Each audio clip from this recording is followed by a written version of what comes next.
Hai, Assalamualaikum. Saya Ahmad. Welcome back to my channel. Yeah.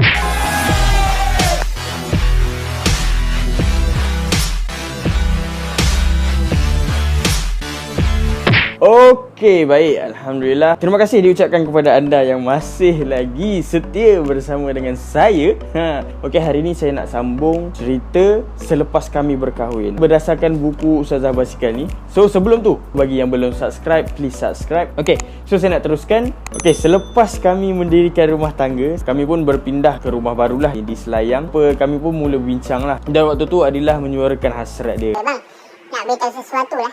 Apa dia? Bang, susah nak cakap kan. Cakap je lah, apa yang susahnya? Apa kata sebelum kita pergi ke London, why nak kita singgah ke Mekah? Kenapa? Sebab Ibnu Battuta, para anbiya yang lain, nabi-nabi, para ulama semua, sebelum dia orang pergi ke mana-mana merantau satu dunia, mereka akan singgah ke Mekah dan singgah ke Madinah. Pergi Mekah untuk buat umrah dan singgah Madinah untuk jumpa pada Nabi. So why nak kita ikut cara mereka tu? Mungkin daripada situ kita akan dapat sesuatu. Saya bukan tak nak pergi Mekah tau. Saya pernah dibesarkan di Arab Saudi. Saya pernah buat haji 2 kali. Dan selepas daripada belajar pun saya dah pernah buat umrah sekali. Mekah ni bukanlah my first choice untuk nak pergi, sebab saya dah pernah membesar kat sana. Saya ada reason why saya pergi ke London. Adilah, dia belum pernah keluar negara, apatah lagi pergi ke Mekah. Okeylah, saya meraihkan lah. Sebab Mekah tu dia on the way pergi ke London tau. Sebelum kita pergi ke London, kita singgahlah ke Mekah. Lepas tu kita teruskan pergi ke London. Dan Adilah setuju. Okey, Alhamdulillah. Kalau macam tu okey lah. So kita pergi Mekah dulu, and then baru kita pergi ke London.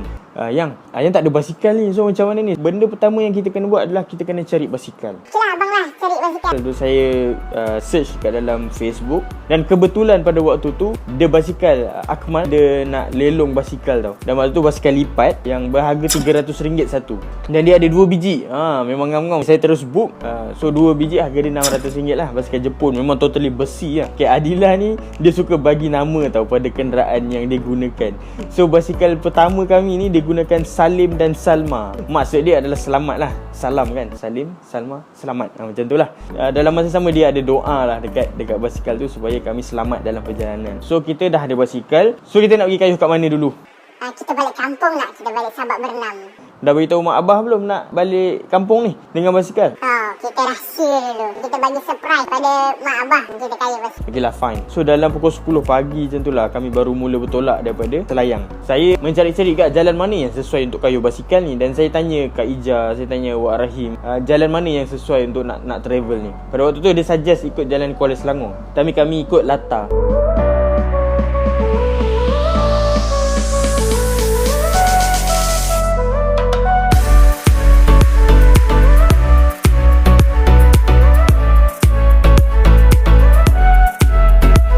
Dalam perjalanan tu bawa basikal kecil, so badan tu agak penat tau. Sebab dia ada 3 je dia punya gear tau. So memang sangat penat lah. Dan saya tengok Ustazah, dia pun terkumat kamit tau.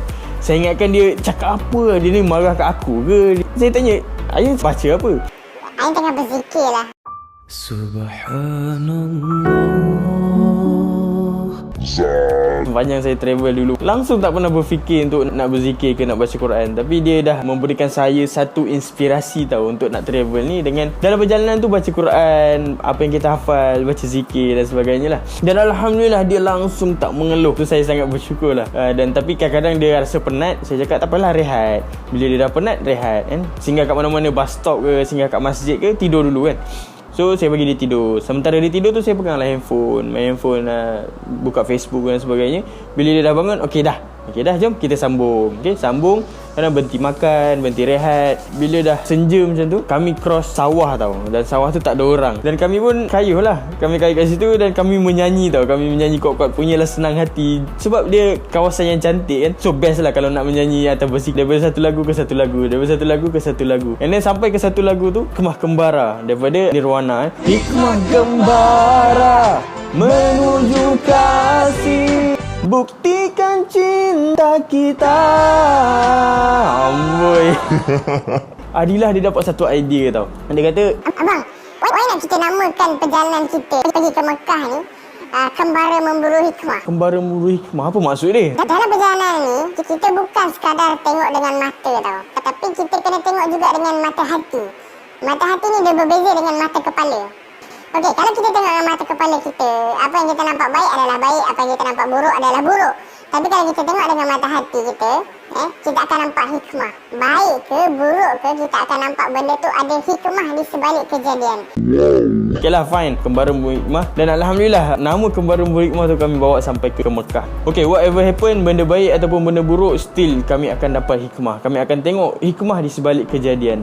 Tayar pancit, basikal rosak, penat, accident. Di sebaliknya semua ada hikmah. Dan waktu tu kita tak akan stres tau. Bila kita nampak hikmah, kita tak akan stres dan kita akan selalu gembira, kita akan selalu happy. That's the best part kembara memburu hikmah ni. Dan Alhamdulillah lah, kami teruskan perjalanan balik kampung. Family Adillah call, kata balik kampung, tak sampai-sampai pun lagi kan. Sekejap lagi sampai kan. Sampailah dah pukul 11 malam, kami masih lagi dekat atas jalan tau.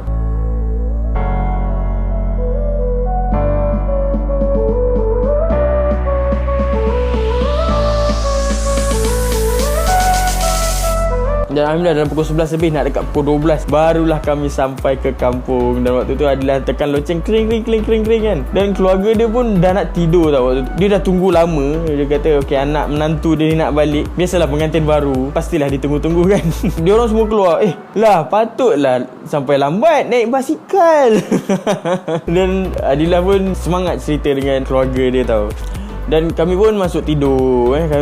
Saya pun penat sangat. Saya terus masuk, saya terus lelap tau. Dan waktu saya tengah tidur tu, saya macam dengar suara orang menangis tau. Dan saya pun buka mata. Saya tengok ustazah tengah menangis, dia pegang kaki dia. Kenapa ni?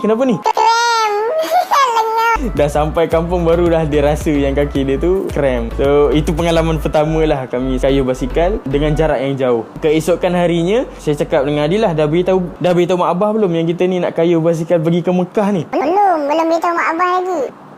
Ingatkan mak abah dah tahu. So bila nak beritahu mak abah tu? Abang lah beritahu, abang lah kena beritahu. Apa salah abang pula yang nak kena beritahu kan? Kalau ayang yang beritahu, confirm kena reject. Tapi kalau abang yang beritahu, dah checkmate. Mak abah confirm akan setuju sebab abang tu adalah suami ayang. Okay, make sense. Allah, berdebar lah pula nak minta proposal. Dengan Umi Abi pun nak propose travel jauh ni pun makan masa setahun. Kalau minta dengan mak abah ni, saya rasa lagi setahun kot saya kena tunggu untuk pergi travel ni kan. Ayang jom ikut. Ayang kena bertanggungjawab juga ni sebab ayang nak ikut kan. Dan waktu tu pergilah jumpa mak abah. Cakap berdebar, mak abah kami nak pergi ke Mekah. Alhamdulillah pergi ke Mekah. Mak abah mana tak seronok anak pergi ke Mekah kan. Mak abah tanya, nak pergi umrah ke haji? Pergi umrah dulu kot. Mak cakap daripada pergi umrah, why not terus pergi buat haji? Okay lah, kalau ada rezeki kami akan pergi haji lah. Tapi mak, kami pergi dengan basikal. Mak abah terkejut.